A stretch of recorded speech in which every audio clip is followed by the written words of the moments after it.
in the morning. I can't sleep. My jaw's busted. They wired it up a couple hours ago and it hurts every time I move my mouth. I lost tonight. I gave everything and I still lost. Feels like I let everyone down. I'm not. It causes repeated trauma to the brain.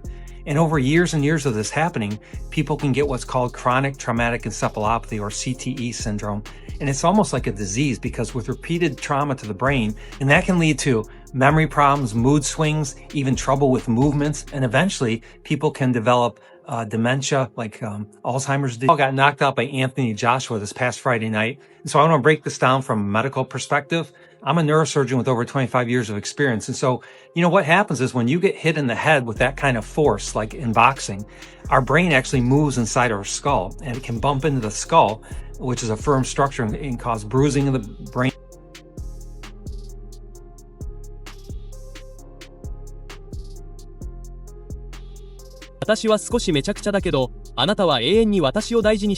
Jake Paul gets his jaw broken.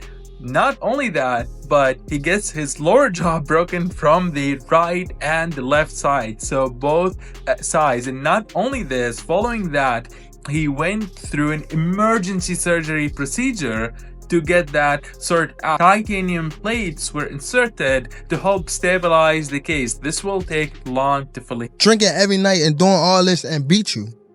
Yeah, it was bad. If you look at the fight, he was much slower. He only threw a hook. Like, Asterisk, Jake Paul's boxing fantasy didn't just end, it shattered.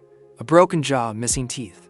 And Gervonta Davis, laughing from the sidelines, told the story. The real shock isn't that Anthony Joshua knocked him out, it's how fast the illusion collapsed, and why this single moment could permanently alter Jake Paul's future in the sport.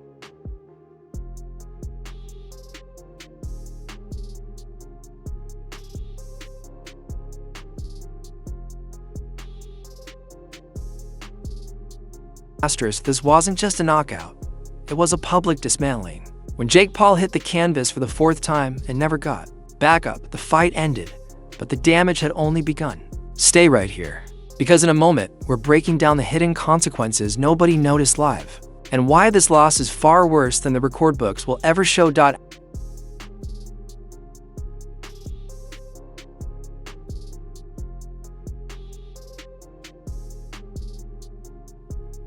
he was going like tie him down and catch him with a good shot and shit like that. So wait, do you think, curious, because it's a business aspect, but again, I'm still a nigga and I'm still a casual fan, so I'm being real. So hours later, Jake posted the x-rays, a jaw broken clean in 2 places, titanium plates ahead, teeth missing, and somehow, the caption was even more shocking than the image, calling out Canelo while lying in a hospital bed.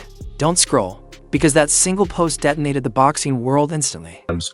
Pushed down on the back of his neck, pushed down on the back of his head, got him to the ground. There was a few times where Jake looked like he was going for a takedown. Again, that was Jake trying to engage in the clinch, and AJ smartly moved back.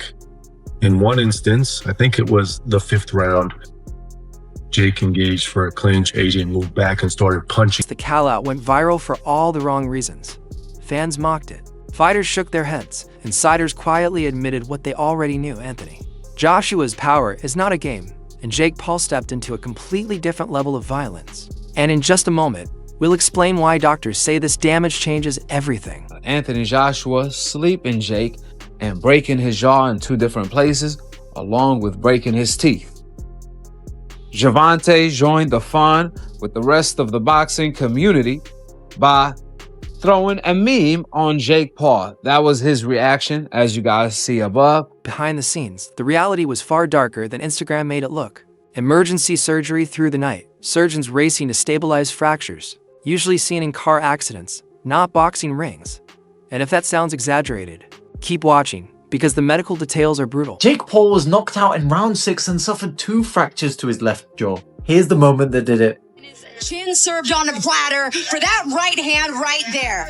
And look at Jake Paul's face. There's no way I can share the actual injury here. It's a bit too gruesome, as the camera was put inside Jake's mouth and his teeth were actually not in a straight line. They were separated from the others as the jaw deviated. Question is though, what kind of recovery process Jake would... For hours on the operating table, titanium plates bolted into place. Doctors privately admitting the final right hand shattered both sides of Jake's mandible at once. A level of force that instantly validated every warning experts gave before the fight. And this is where the story takes a savage turn. On Jake's back. So all of those things kind of deteriorated or emptied Jake's gas tank a lot earlier than I think he expected it to. But overall, I thought he deployed his game plan well for the first 5 rounds and actually had some success. He even moved AJ back a few times. 1, by just jabbing in the air, and 2, when he caught him, Because while sympathy poured in from some corners, Gervonta Tank Davis was watching it all with satisfaction. And if you want to understand why Tank's reaction has split the boxing world, straight down the middle, stay with me, because this is where the controversy explodes. Yeah, he just represents everything that's wrong with boxing, unprofessionalism, and he's getting what he's reaping what he sows. But I hate working with people like that. He stands everyone up, film crews, everything. Doesn't do any promotion. Sources close to Davis said the hospital photos didn't scare him. They entertained him, laughing, replaying the knockout, repeating the same sentence. Jake was never built for real boxing. And before you judge that reaction, wait until you hear the bad blood that led to this moment. Jake Paul was knocked out in round 6 and suffered 2 fractures to his left jaw. Here's the moment that did it. Chin served on a platter for that right hand right there.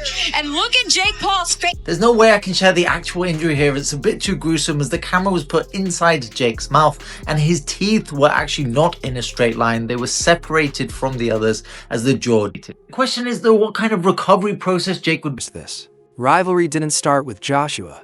It began months earlier when Jake called out Tank, mocked him publicly, questioned his professionalism, and ignited a fight that was supposed to happen in Miami. Don't go anywhere, because the collapse of that matchup explains everything. Happening now. AJ came right back in and swung, but he did move him back.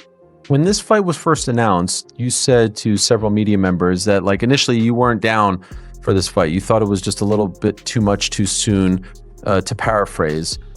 Did he do better? Did Jake do better than you thought?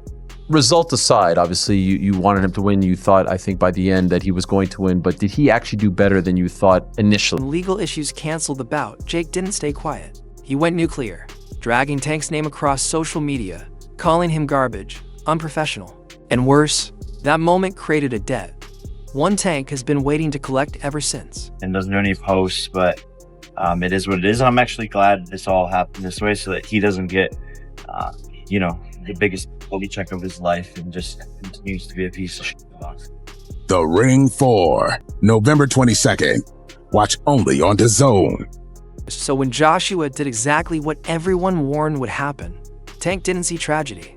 He saw validation, memes flooded timelines, private messages leaked. The boxing internet exploded over whether the reaction was cruel or deserved. And the debate is still raging for one reason.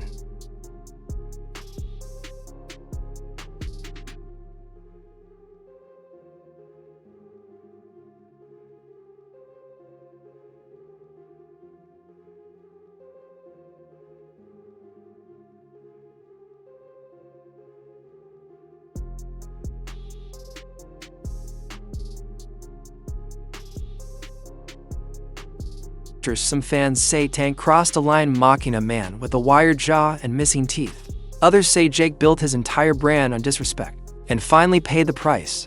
And if you think that argument is settled, wait, because the recovery timeline makes this even. Yeah, there's a lot of punching down, practicing, hitting below my knees, and a lot of speed. He warming up. We're now. sparring. That's what we need. We're sparring. Warm up.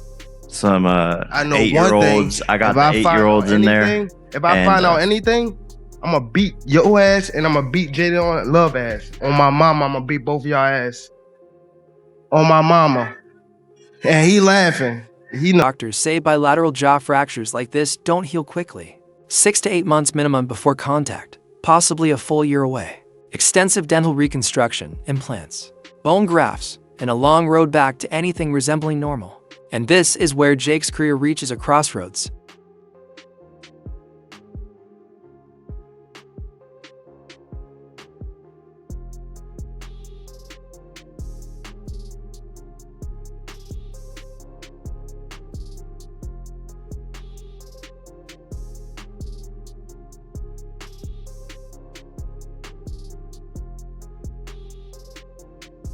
because, for the first time, Jake Paul sounded uncertain, admitting he needs smaller opponents, admitting heavyweight was a mistake, admitting he's stepping back. And those words landed harder than any punch, because they signal a shift not just in strategy, but in belief. All right, listen, respect to Jay. You know, he was a tough guy in there. Obviously, he moved a lot and made it difficult for AJ. And AJ's been out of the ring for a while. He's a bit rusty. It took him time to just get hold of him, but I was impressed with Jay. And listen, as I said to Nikisa, at the end of the day, he took shots that a lot of people would have got knocked out, clean out by, especially at the end, you know? So, yeah. Was it frustrating for you to watch? No, I mean, maybe, like, obviously, when someone's moving like that, like,